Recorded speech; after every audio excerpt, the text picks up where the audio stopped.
Good afternoon. Good afternoon. Welcome, everybody. My name is Justin Krieger. I'm one of the partners at Client First and head of financial planning. And I'm here today to introduce Paul, and then he's going to lead the team. We've got several presenters today. But first, we always kick it off with trivia. Now, Paul's wandered a little bit away from weather trivia, but I'm kind of reining him back into weather trivia. So, well, just because we have such a warm winter, so this is a fun one. So, the warmest first days of January 2023 for Wisconsin is currently the warmest first 20 days in January, so that real warm spell. So, what are the top three?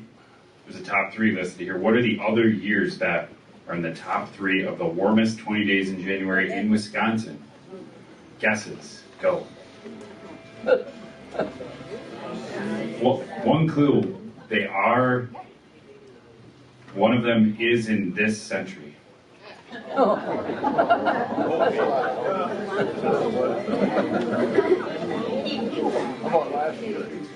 Well, 82 is not in this century, but it's a good guess.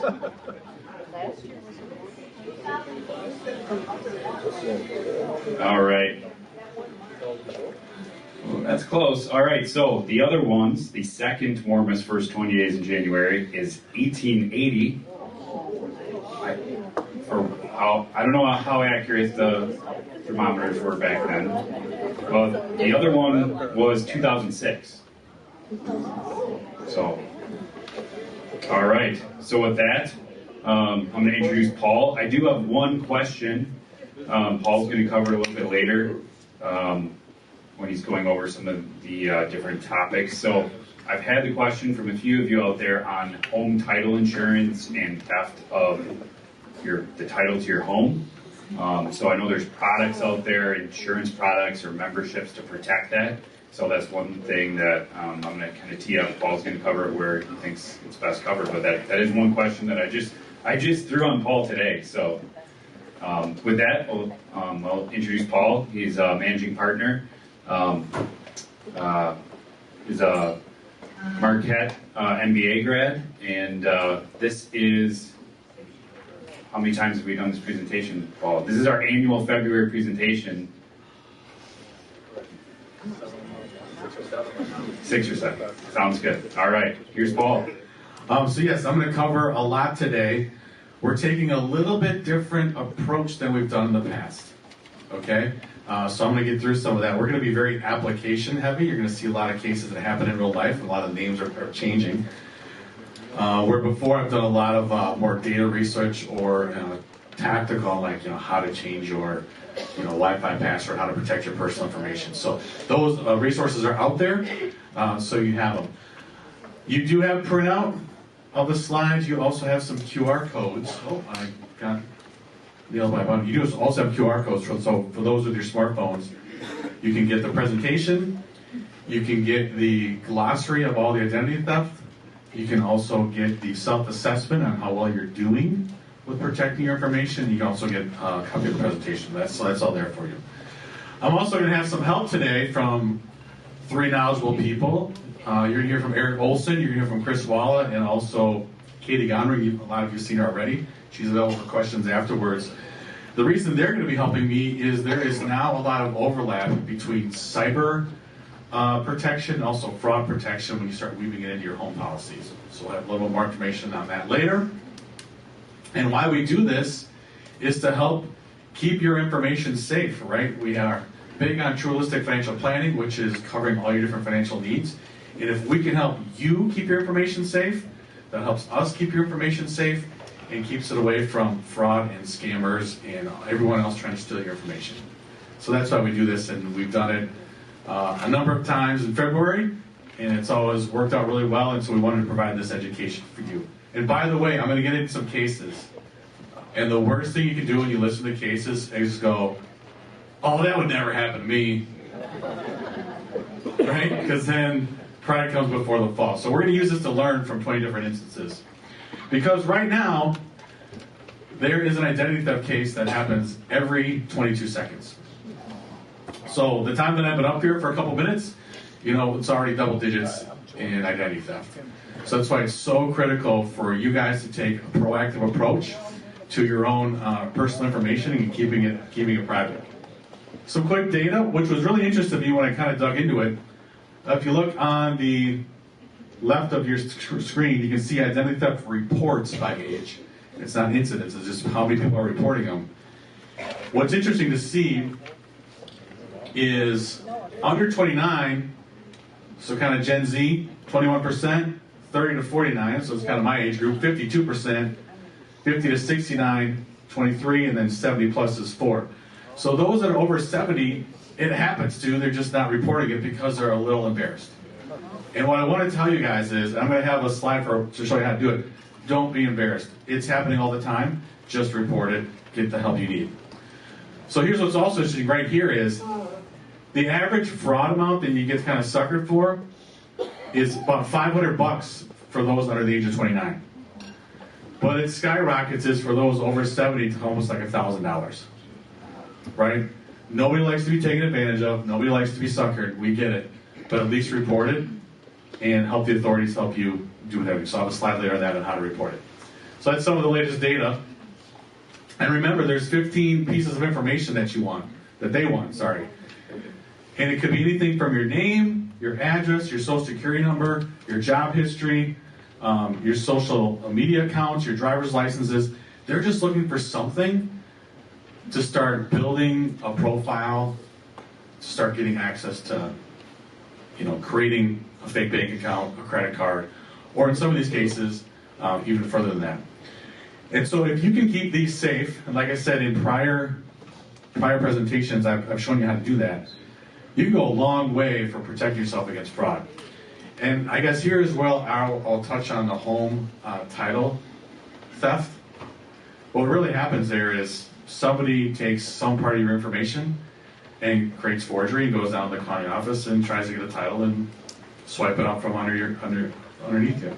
So this is why keeping this is super critical.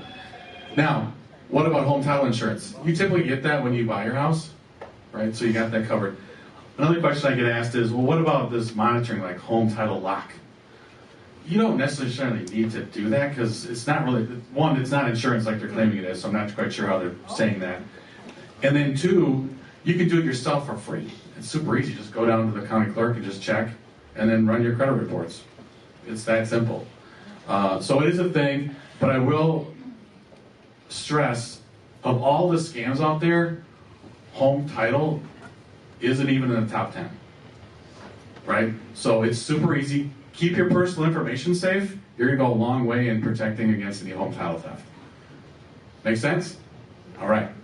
So I've addressed that, Justin. We're good to go there. And then we're going to get into the rest of the presentation. Like I said, I've created all the tools prior. One second. Go ahead. If your home is in a trust, does that help make it a little safer or not really? His question was, if your home is in a trust, does that make it any safer? I guess it'll make it more difficult, right? Because there's more legal documents that they'd have to forge. But I guess, I'm going to show you some cases where people got pretty crafty in some other cases. So yes, it'll make it more difficult because there's more legal things to do. So that's helpful. But at the same time, you can still, like I said, monitor yourself to make sure you're good to go. Does that help? Thank you. Yep, for sure.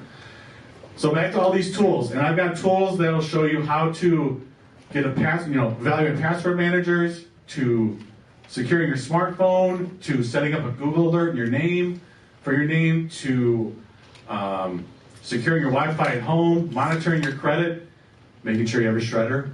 I don't know how many people have got a shredder at home. That way to go. There we go. I love it. Then I also have a sheet where, who do you need to contact when something happens, from the FTC to credit. So if you go to that website, tinyurl.com/identity-theft-education, you can get all those tools. All those tools are also right there and all those QR codes. So it's readily available. Okay, we're going to get into the cases. And some of these cases are quite creative. The first one is Rachel.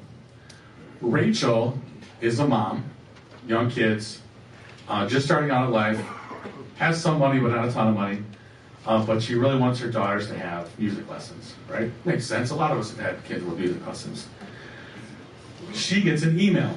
She gets an email from a friend. And the friend just says, hey, I got a copy of this email to take a look. There's a lady that used to go to my church. Her husband passed away. She wants to get rid of her piano. Oh, wow, this is kind of a cool opportunity. So she gets the email, and the email's quite simple. It's, hey, my husband died. I don't play piano. I want to go to a home that plays piano or are able to take music lessons. Fill the home with music. All I need is if you just pay for the shipping to get it delivered to your house, I can't do it myself. Seems reasonable. Seems reasonable. Right. So she clicks on the link to, it's a reputable. She looked up the moving company, and it was reputable. It's one that, has Better Business Bureau rankings on it. Okay, sure. So she goes there, and they said, well, tell you what, our credit card isn't working. Can you, give us the moving by Zala. So it's a bank-to-bank process, not credit card. So she pays $1,200. And when do you think the piano came? It never did. It never did. Right? So she's out $1,200. What happened was the organization behind this was actually out of India, and they broke into 2 email accounts. One was the person impersonating the grandma, and then one was the friend account. So she trusted 2 sources. Then they impersonated the moving company. So there's a third one. And then they did the bank to bank. So what happened? Why not do a credit card, right? Well, the credit card, they can refund your money. Bank to bank, money's gone. So very creative. And you'll notice a lot of these is they'll tug on the heartstrings a little bit, right? To get you to take action. And then they'll have a certain way for you to pay beyond just a credit card. So that's the case of grandma wants her grand piano to have a good home. And that was a $1,200 mistake. Not an easy one to swallow. So be careful on, this is called phishing, email phishing. So just be careful of all the links. So if you hover on some of the links, sometimes you can see exactly where they're coming from versus it says the logo. I see a question. You say they broke into an email account. Is it using a VPN helpful to prevent something like that? So the question brought up was hacking into the email. So how they hacked in the email was, quite frankly, of our friend and also the grandmother, was just have a secure passcode, right? If you have a weak passcode, when I say weak, under 10 characters, or you don't change it, very frequently, it's easy to hack into your own email. Your specific question on a VPN, that can help as well, because it makes it harder to kind of like, well, where's the direct route to get there? But if you still have the same passcode, they're just going to get in and hack your email. So that's why it's so critical to change your passwords frequently. What's the advantage of a VPN? What's that? What is the advantage to having a VPN? The advantage of having a VPN, quite frankly, is we just long forgot about it. you're actually disguising where your traffic is coming from. So, for example, I may be in America, but the VPN, I can make it look like I'm in another country. Why do that? Just to keep them off loop. Or if you have Netflix, you have one array of movies that are selected for America, where other movies are just for someone in Europe. So that's the benefit of a VPN. Nothing for security. No, it's secure, for sure. But remember, if you have a weak passcode on your email, they're just going to get through anyway. So VPN on the corporate side, let me just go a little bit on that one. VPN on the corporate side, that just, if it's like a pipeline going to your house to the corporate, that just makes it super hard, pardon me, I almost misspoke, super hard to kind of break into that versus a Wi-Fi, right? But if you secure your Wi-Fi, you can make it almost as tough as a VPN. Does that help? Okay. Another question? What's a VPN? Thank you. VPN. Virtual private network. Virtual private network. Yeah. Okay. All right. If I may ask, we have, to my knowledge, when we click on email on our home computer, our emails come in, it doesn't ask for the password. Is that something I should be thinking about? So he mentioned when he clicks on his email, It just goes right to his email. He's never asked for a password. Yeah, I would address that for sure. Now, your computer may already have memorized it, so that's why I probably never ask you for it. So you may want to go back into your settings and check out what exactly is happening there. Yeah. Now you're limited to 3 other questions. You've already asked 2. I'm just letting you know. Okay. I'm just teasing. Okay. Okay. Oh, this one. Okay, this is Tanya. Tanya, right? Remember a few months ago, for those that were here, Jake did a really nice job of elaborating on student loan and student loan forgiveness. And there was a lot of confusion around it. And there still kind of is. And Jake did a nice job of kind of laying out what's actually happening. Well, for anybody that didn't have a Jake to listen to and understand what was going on, there were scammers that came out with a phone call saying, hey, guess what? There's student loan forgiveness. Guess what? Just enroll in our plan and we can help you get that forgiveness. Well, why wouldn't you do it? I got $50,000 in student loan debt. That sounds great. Well, what they got was people to enroll, and what do you think they enrolled with? All their personal information. So all the personal information now gone, and that's being used to create credit card accounts, bank accounts, whatever they want to do. So there's 2 things they try to do when I say they, scammers. 1, get money from you right away, or 2, get as much information from you right away to create fraud elsewhere. So that was the one where a lot of confusion around student loans, and Tanya, gave up a lot of her personal information, and they used it to create other accounts. Now, what should Tanya have done, or could have done, knowing that she was like, oh man, they got me, right? You can check your credit reports, right? You can let the credit card companies know that this happened, right? And just monitor it, right? And stay ahead of it. All right, case number 3 is Jim. Jim got an email from Amazon, because who buys from Amazon? Yeah. Oh, you put 2 hands up. You're like, oh, yep, double the orders. Okay, here we go.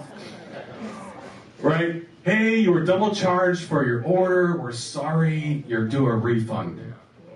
Oh, yeah, well, I didn't want to get my money back.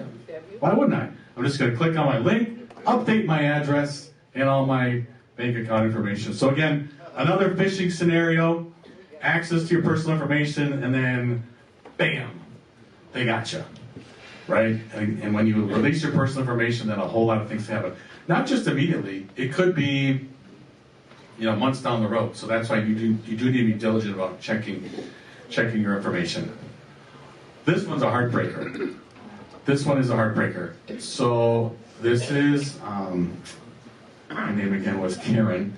So Karen, young mom, right? Do you guys remember the supply chain issues? People couldn't get baby formula, right? So here she is. She's concerned, right? How's baby going to eat? And so she's searching all around, just trying to find something, right? Stores are out of it, so she can't go to the Walmart or Target. So she's Googling everywhere, searching everywhere to try to find, where can I get some of this stuff? So organizations started popping up. They would impersonate, make it look very familiar to some of the brands that she's familiar with. Oh, great, I can get it off this website. Well, the website had a couple of hooks to it, right? And so she ordered, she thought she had everything, and realized the order's never coming.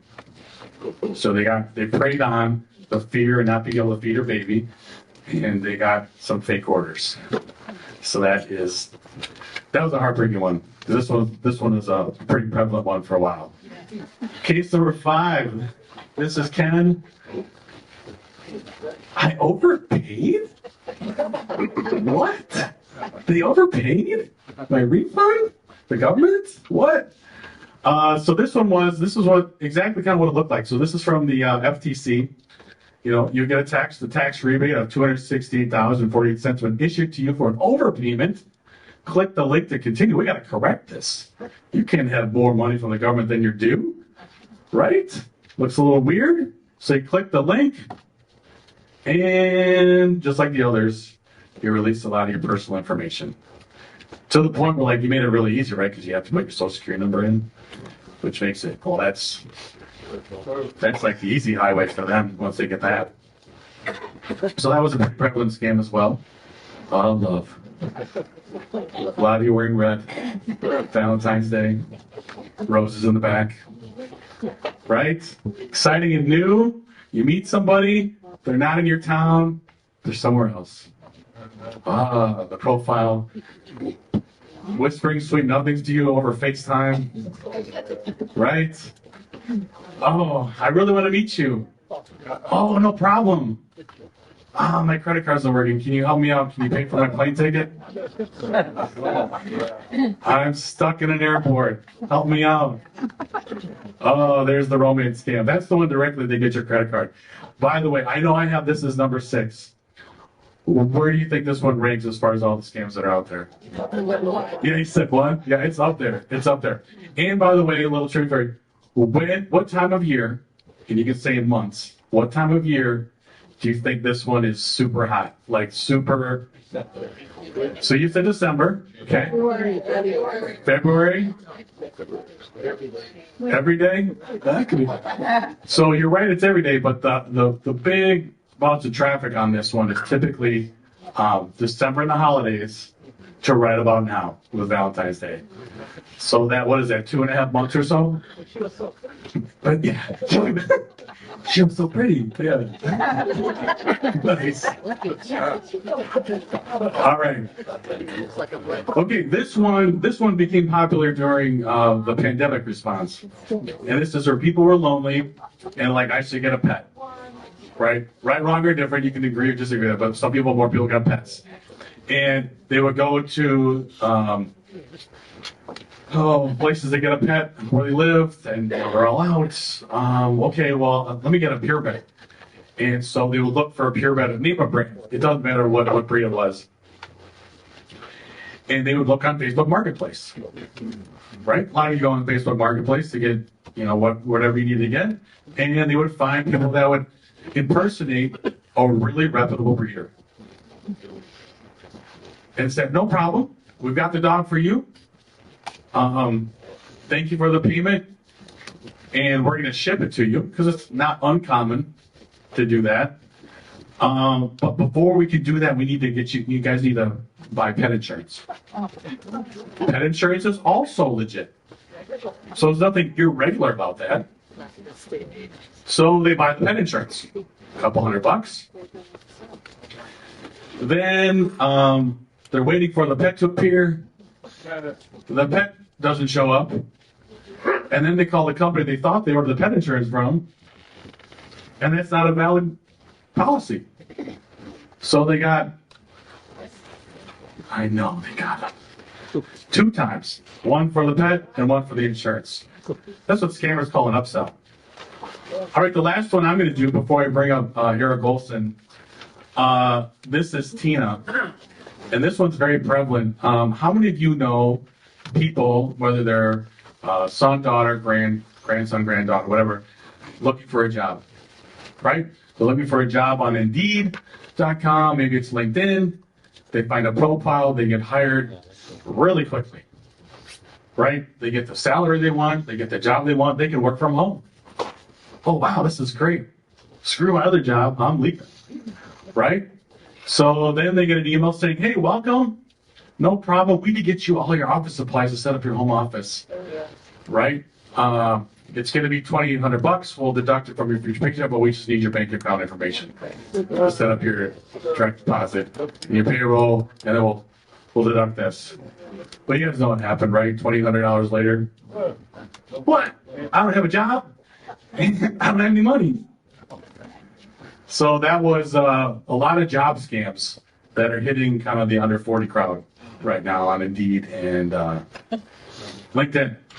All right, now I get to bring up a world-class hugger. A lot of you know him. He's very knowledgeable in insurance. He's been with us for coming up on 7 years. Is that right, Chris? Armed Forces veteran. And he's going to cover another couple of cases for you. So please, a warm round of applause for Chris Waala. How's everybody doing? Who's excited to talk about fraud? Raise your hand. Hey, me neither.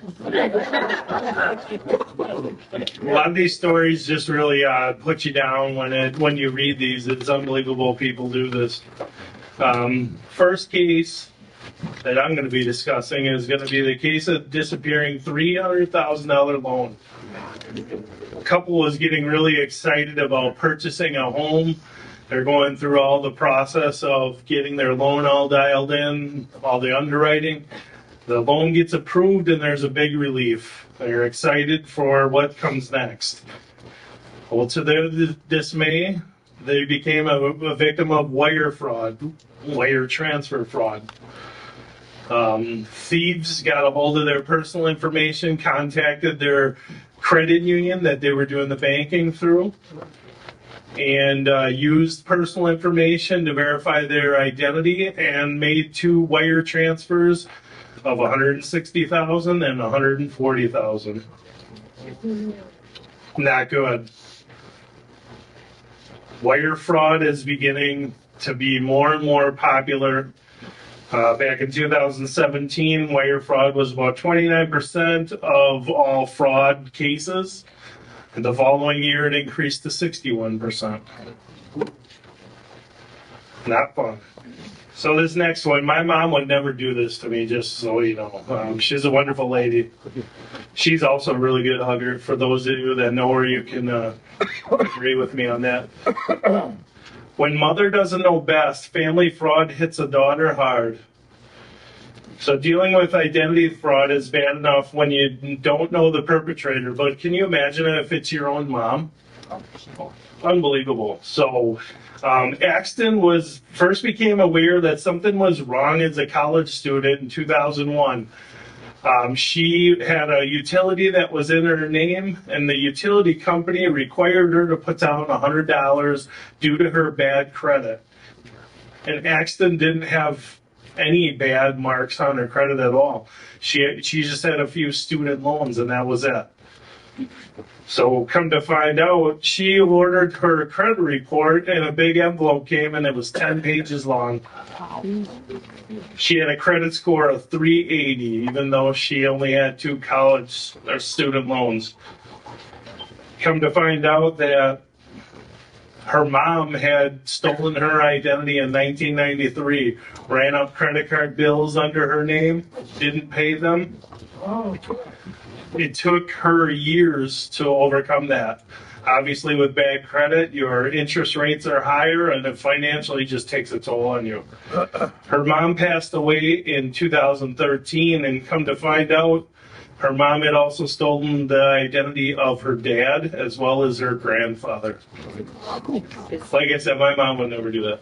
Savvy financial advisor falls victim to identity theft. And no, this isn't Justin.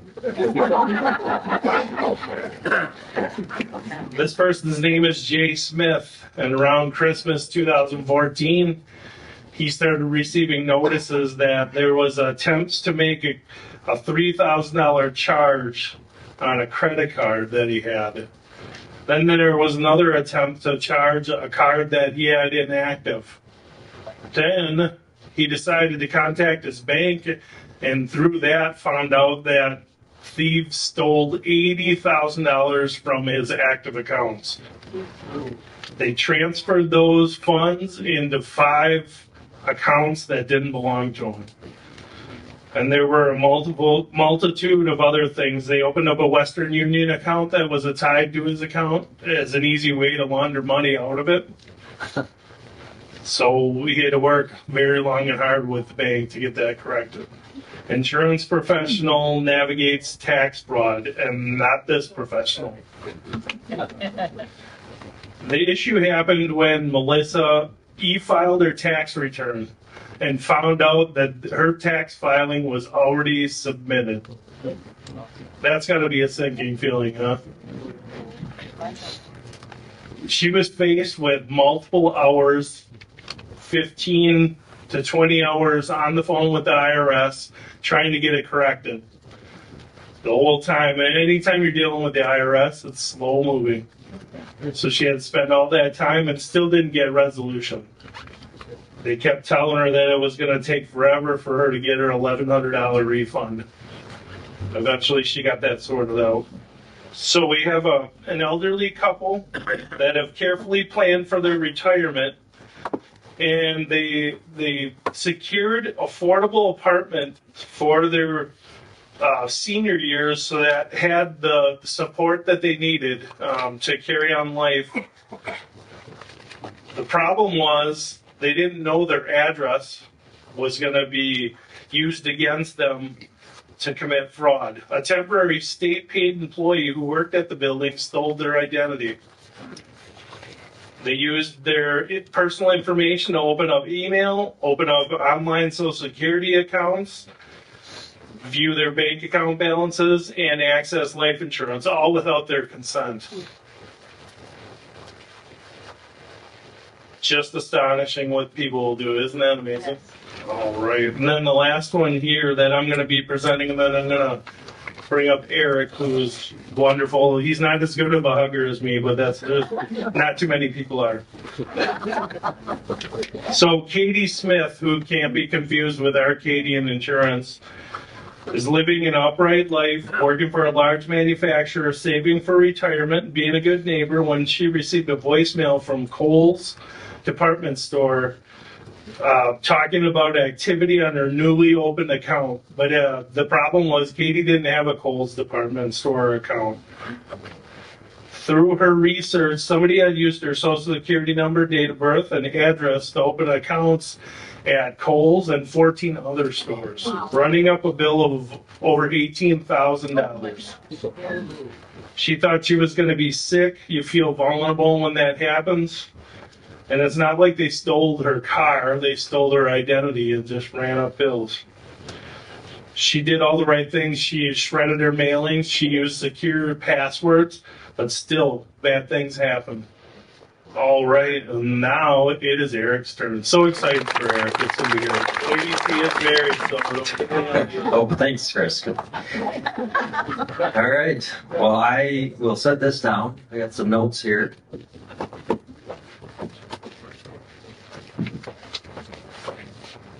And Chris is right. I'm not as good of a hugger, but I could try. So our first case that I'm doing here. So Paul had the one, people looking for love online, very popular. So we got another one, especially this month, with Valentine's Day yesterday.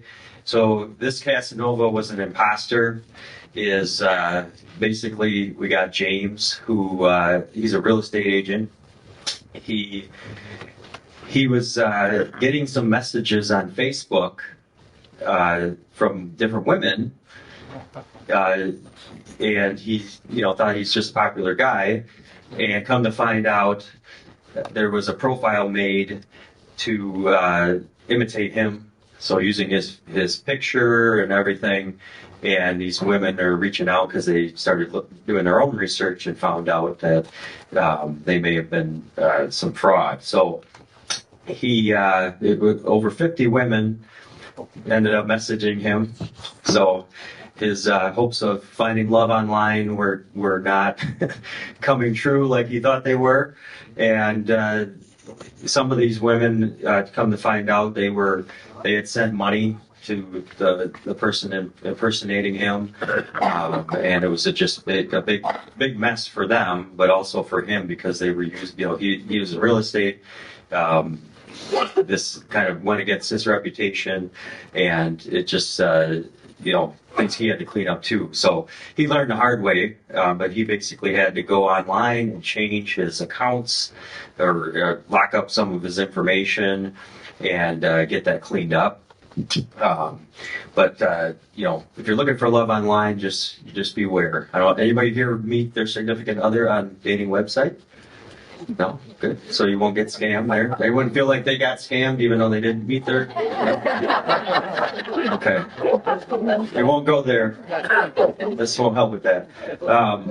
Our next case is when a soldier comes home to identity theft. So Norman Rockwell's painting, soldier coming home to a warm meal and, coming back to their family.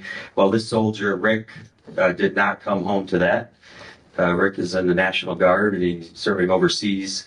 Came home to find out that someone had made a big mess, trying to open credit card accounts in his name and bank accounts and things like that. And he had to get that cleaned up. What happens a lot of times with, especially for military personnel, their addresses change a lot. When they are overseas, they have limited access to monitor things. They might be on foreign servers and things like that. So, in his case, he was able to get it cleaned up, but it impacted his credit for a short time, and it just creates a large mess that you don't want to come home to. So, but military personnel, some of the statistics out there, it's over double the general population of having to file identity theft cases because of the fact that they move a lot and they're an easier target than some. So old school scams make a comeback. So we got Rich and Judy were checking their bank statement. It's only to find out that there was a check that was cashed for $4,500, apparently to purchase an RV or that they did not purchase or own. And they, had to make the calls to their bank and get this cleaned up. There's a lot of work you got to do when something like this happens, but they ended up having to, put a lot of alerts on their credit and work with the bank to get the money returned. With their particular case, they just learned that maybe writing checks isn't such a good idea anymore. So they decided they were going to, not do that. But check fraud, even though it's, nowadays we think of the online scams and things like that, a lot of the older scams are coming back. They always, criminals find another way, and the check fraud is still prevalent to this day.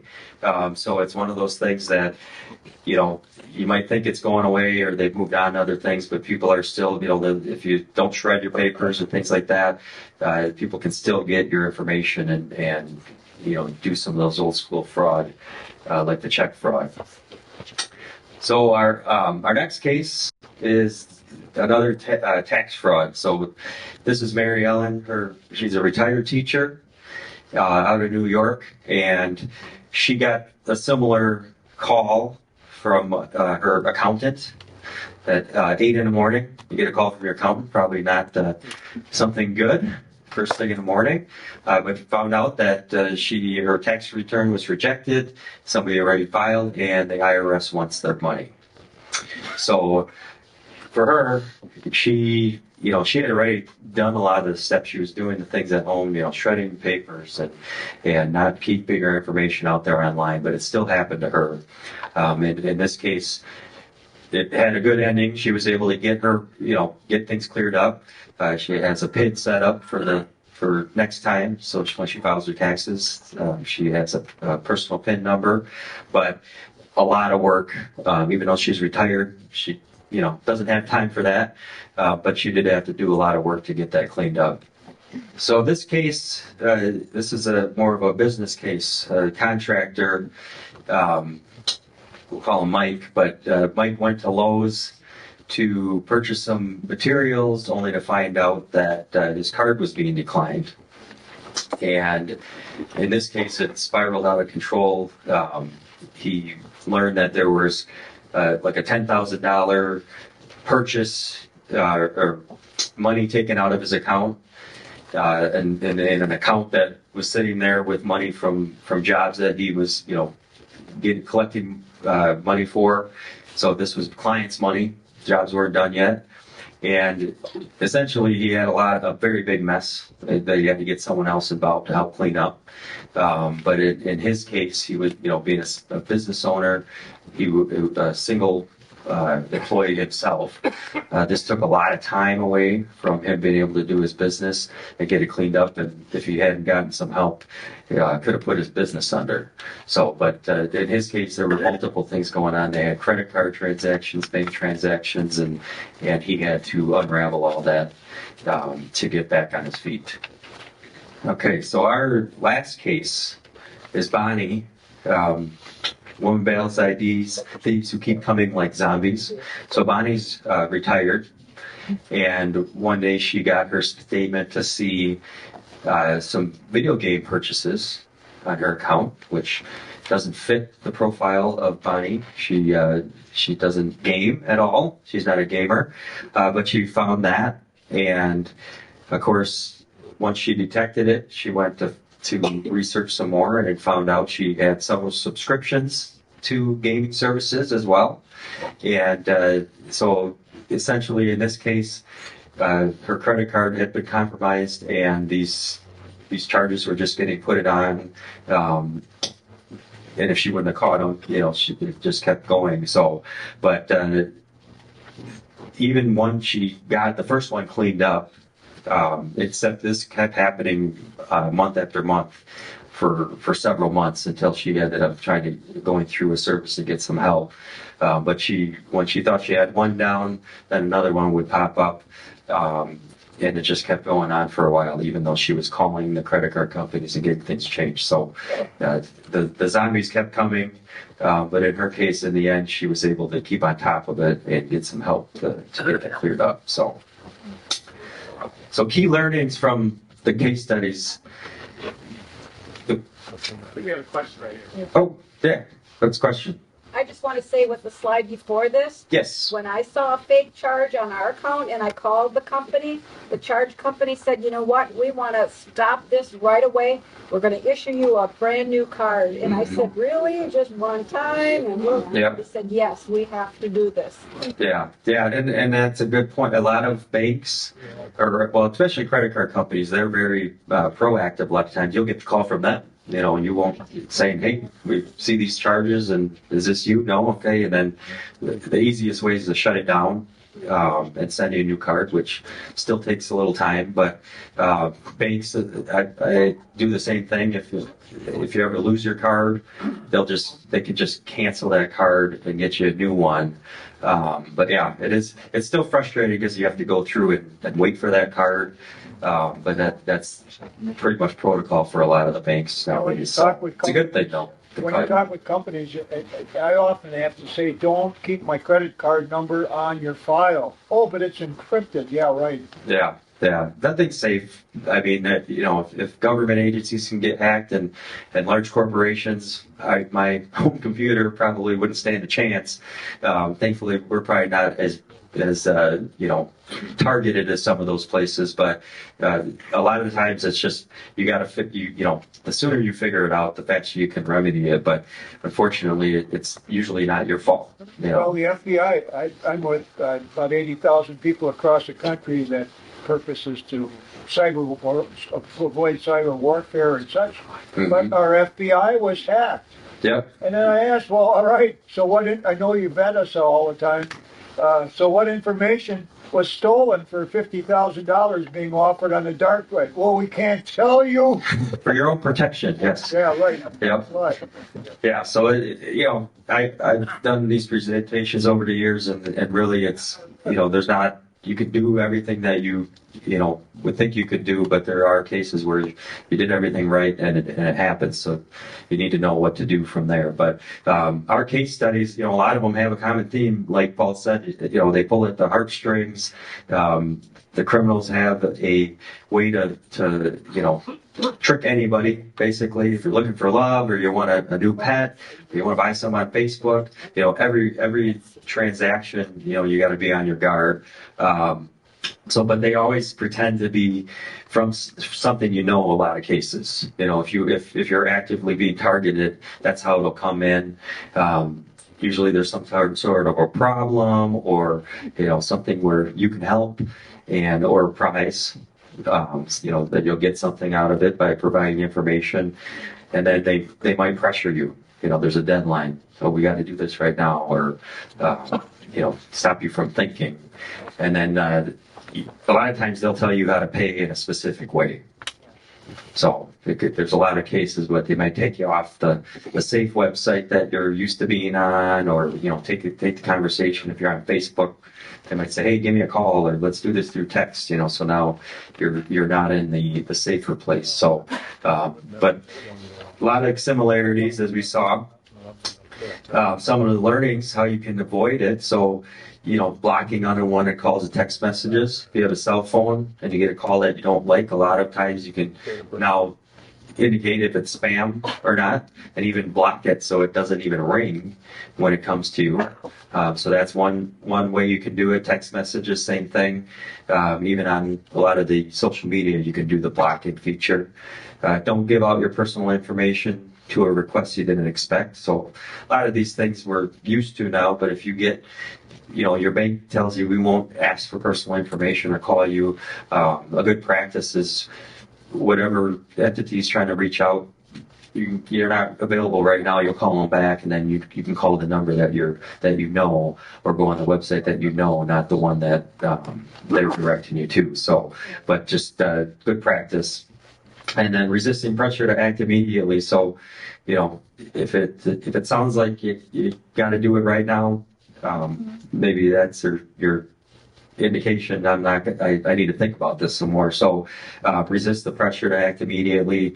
Like some of the scams we've talked about, they get pretty personal. You think it's coming from a friend and things like that, but do your due diligence, check it out, know how scammers tell you to pay.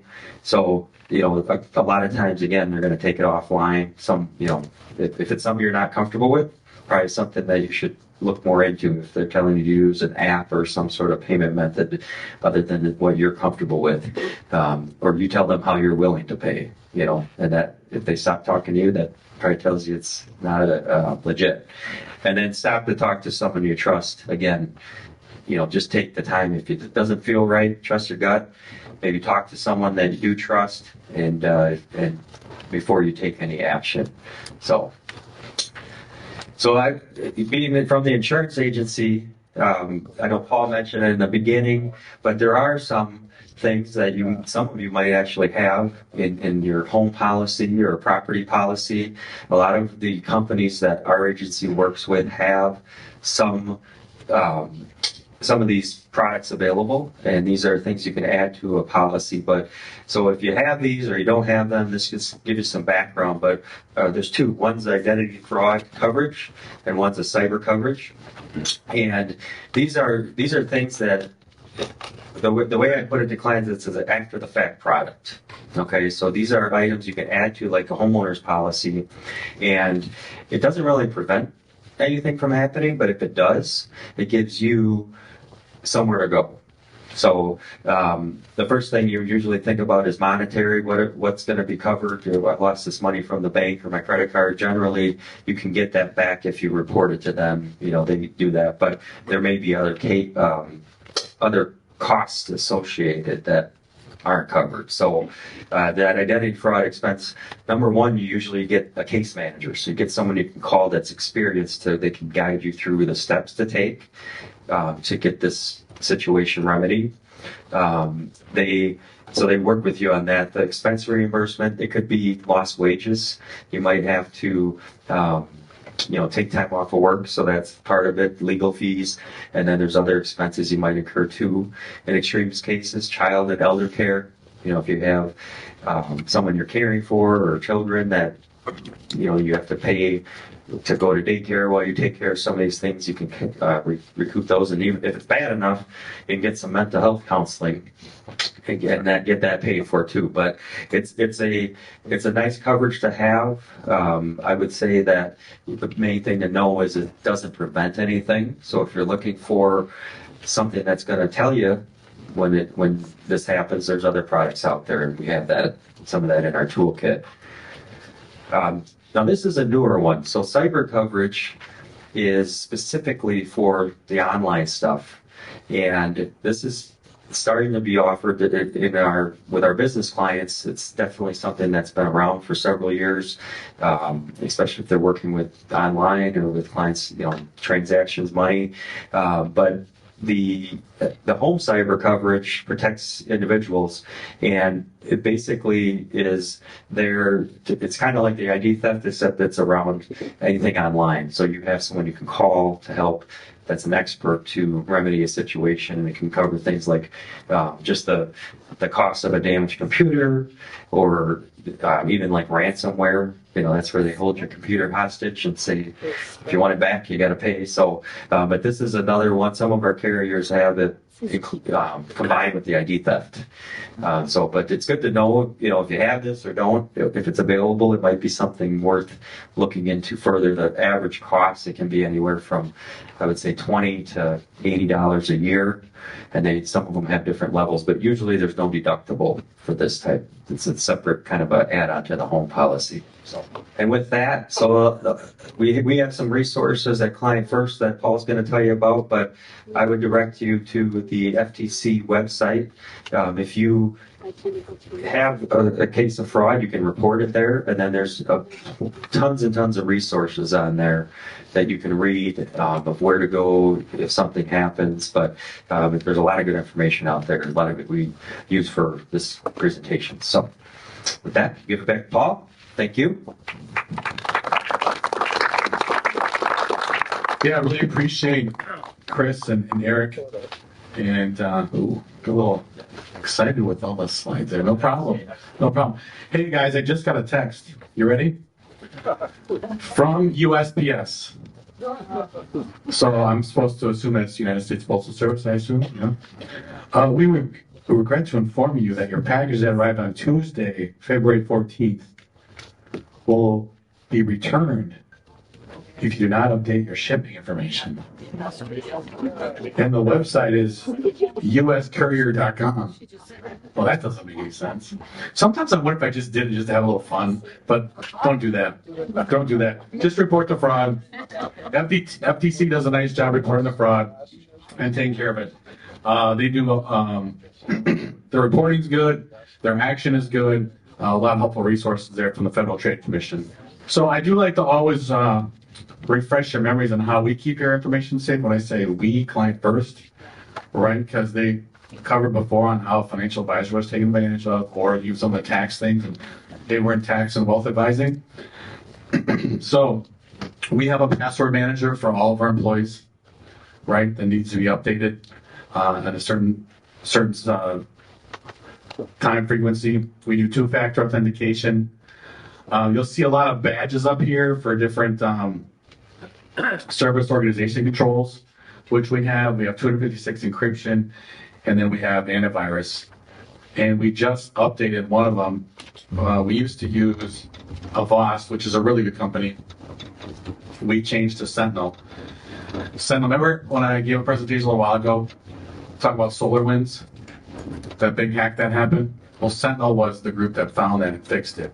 So we're like, well, if they're that good, we should have that. So that's what we're using for Client First. And then we test our team. So we will test our team on, phishing attempts, voice attempts, and we also got training for them on how to report it, because we keep a log on how often it happens. And then we also do video training. So this one's just a screenshot of social engineering attacks. So we have training every month on everything for identity theft, security awareness, because it can happen. And this one comes from a U.S. bank, right? Unrelated to us. They had an $8 million transaction go from California to Singapore. Seems like a lot, right? And U.S. Bank has a lot of good security protocols in place because it has to be a voice authorization. So they called the office. Fortunately and unfortunately, they talked to a junior member, which is like, I guess that sounds right. That's kind of a big guess, right? Goes over to Singapore. Well, turns out it was fraud. Now, U.S. Bank is very good, able to get the money back. But guess who was responsible for that $8 million until it came back? The advisor. right? So we take this stuff extremely seriously. And this is why we do these events, to help you keep your information secure. We train our team on how to do that so we can prevent fraud. Right? Makes sense? And I want to thank you. Again, you have access to all the tools. You have access to all the presentations. You have access to the self-assessment. This video will be posted probably by the end of the month. You can also download everything off our website from them. Just go to our news and notes. And is there anything else I want to cover on that? Do I have time to open up for questions? No. Okay. I'll open up for a couple of questions. Yeah. Right question. When you ask for a password, right? And you'll say that you want to use a password. You want to use your strong password, right? And you'll open it first. You click yes. And then we go back to that site again. How do you learn it? Password. Yeah, so his point was, hey, when I'm on a site and I create a new passcode and the site or my computer remembers that, where does it go? Yeah. Right? Is that a good thing to do? How do you get that back? Next time. Because they're memorizing it, yeah. Go back to the site again the next day. What's the password? Yeah. This is the exact reason why using a password manager is highly beneficial, because if you're using it on your computer, right, that can get broken into. If you're trusting, Apple to secure, not that they're bad that way, they're good that way, but at least you have more control over it when you have your password manager versus a lot of the different ones on different accounts that somebody memorizes, whether it's your Amazon or your Apple or your Netflix or whatever. So I strongly encourage using a password manager. That's an app. Yeah, so there is a tool that I have on the toolkit of all the different password managers, and you can go through and evaluate which is best for you. I never get into recommending one, but I do want you guys to have the information that makes the best choice for you. All right, I saw a question, hand raised right here. I just have those, when you go through, like a fast food restaurant and pay with credit card, you want to copy your receipt. And usually, because I know, I just paid down, I don't use the development checkbook. But is that safe or unsafe, or doesn't that, like for somebody to steal your identity off the last 4 digits of your credit card, it really shows up, but they're very savvy with stealing your identity. There's a couple of things there. She brought up, hey, I go to a fast food restaurant, paid for my meal, I don't get a receipt. Is that good or bad? A couple guidance points. If you're going to pay, please use a credit card. Don't use your debit card. Right? Credit card, like we just talked about earlier, I think it was Erich and was it Jim or maybe one of the other two. You get your money back pretty quick, right? Because the liability's on the credit card. If it's a debit card, it's out of your bank. You got to prove to the bank that I was wrong and it's your money that's out. So that's an important point. Does it mean that a fast food couldn't have a skimmer? You know what a skimmer is? A skimmer is, it's like they're sliding it, you're paying for it, but then they're also collecting the information outside and using it. That's why I also use a credit card, right? So if there is skimming, and that happened to me in Jamaica. Did I ever tell you that story? Yeah, some of you heard? Okay. If I have to Justin listen, I'll tell this story, but skimming, keep the credit card. That's why I advise using a credit card, because it's easier to find remedy with that than a debit card. So not using my BMO Harris Bank debit credit card, I shouldn't do that. So those are two different things. There's a debit card, which they say is like a credit card. No, don't use your bank debit card. Use a credit card. Right. All right, Jim. One thing I really like is for significant purchases, that's maybe $100 or whatever, that grocery order. I get an email notice right away, and then I keep tabs on what my wife is spending and so on. So it's a good idea. And then the second thing is when you're on Facebook and you put your birthday up there and a whole lot of other ego-stroking information, good luck. So maybe you want to think about a different year for your birthday. Yeah, that's a good point, Jim brings up. Any social media profile, please take your birthday off. It's just another piece of information you make it easy for someone to get. One more question, and then we'll turn it over to Justin. Well, should you have credit card protection? I think there are many companies out there that said monitoring credit cards. Is that worthwhile or not? Yeah, his question is, should I have credit monitoring service? Right? And you are able to do it yourself, for sure, if you want to be proactive that way. There are companies out there like LifeLock or others that are really good. So on the toolkit as well is an evaluation of how you can compare them all. It is your choice if you want to do it. Typically, it is a paid service, so just be aware of it if it fits in your budget. But those are helpful. They can be helpful. So, we'll make sure to go over. Oh, we're I think you or myself should walk through her question on debit versus credit. Just walking through the mechanics of what happens versus credit. That's important. Okay, so I will walk through the mechanics real quick. It's Yeah. important because so people will know. So when you, we'll do that. So when you have your BMO, whatever it is, U.S. Bank, JP Morgan, if you have a debit card, right, you swipe it, and where do the funds come out of? Your checking account. Perfect. When you have a credit card, same company, right? U.S. Bank, Wells Fargo, whatever. It's a credit card, and you swipe it. Where's the money come out of? Nothing yet. Goes applied to your credit card bill, right? So where's the liability on that purchase? Credit card. When you do it on a debit, where's the liability? On you. Correct. So that's why we encourage two things. Using a credit card, right? Because liability is on the credit card company, and they'll act very quickly.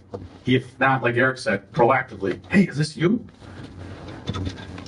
That's super helpful. I also encourage paying it off. Right? Pay off your credit card just like you're using a debit card, but just pay it off the top. And so I don't like debit card use. Not that they're not secure, they can be. It's just that the liability is on you as a person. Then what's the point of having a debit card? Because I do What's the point of the debit card? It's just another product that you can use to purchase.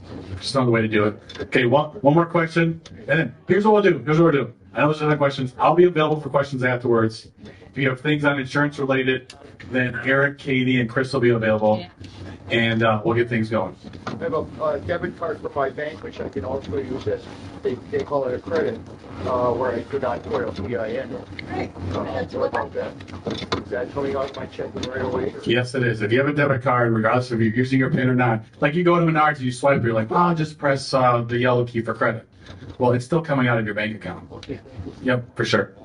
I do want to say something about debit cards. Yep. I take care of all my sister-in-law's finances, which that's what I've done for time. Mm-hmm. I give her a debit card with prepaid amount on it. I just put money on, okay, girlie? Mhm. Like $200 a month. Sure. But she's lost several $10,000 on this stuff. So I understand about debit cards. They can really get a lot of money out of your account. But you can get a prepaid debit card and add money to it. That's a nice way. Yeah, he was bringing up, you can have a prepaid fixed limit on a debit card, a couple $100. That's also pretty safe. It's great to start with teenagers, by the way, too. So they can control their spending. But anyway, we got to wrap it up. I'll be available for questions later. So will Chris, Katie, and Eric. And here's Justin. Thanks, Paul. So everyone should have a feedback worksheet. Please work through that real quickly and give it to one of our team members in the back. A couple different options for you. Many of our clients will be seeing you for tax deliveries very soon, if we haven't already.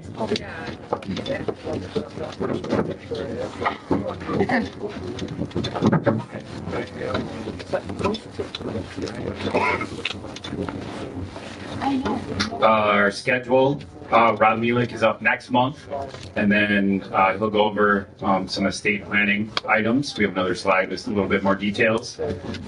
April, the adaptive team will be up with their quarterly market insights. So we'll give update there. They'll also talk a little bit more about our new exchange traded fund. I was going to talk about a little bit more, but we're over time. If any of our current clients have any questions on the letter you received in regards to the ETF, you can either talk with me or Brad at your tax delivery meeting, or you can come up today afterwards. I can answer questions on that. Do's and don'ts for estate planning. next month with Rob. And then if you're not currently a planning or tax client, many people in the room are eligible for the $89 tax special. That is not a first year teaser price. If you qualify, that's our current price. We were $79 for 5 years. We upped it to $89. So as inflation goes up, but it's not like $89 the first year and then $200 the next year. So if you're not already a tax or planning client, take advantage of that. And then if you're interested in doing financial planning with us, an initial consultation is an easy way to get that started. So it would be sitting down with myself or Brad or Jake, and we would just walk through your finances, see what type of planning you may need to do, and then walk through our planning process and the cost structure. We don't do planning at those meetings. It's just introductory on our process. And we're not a high pressure firm. You're not going to be put in a sales queue, and we're not going to be calling you once a month, things like that. So it's just informational for you at that time. And that's all I have. Look forward to seeing everybody next month.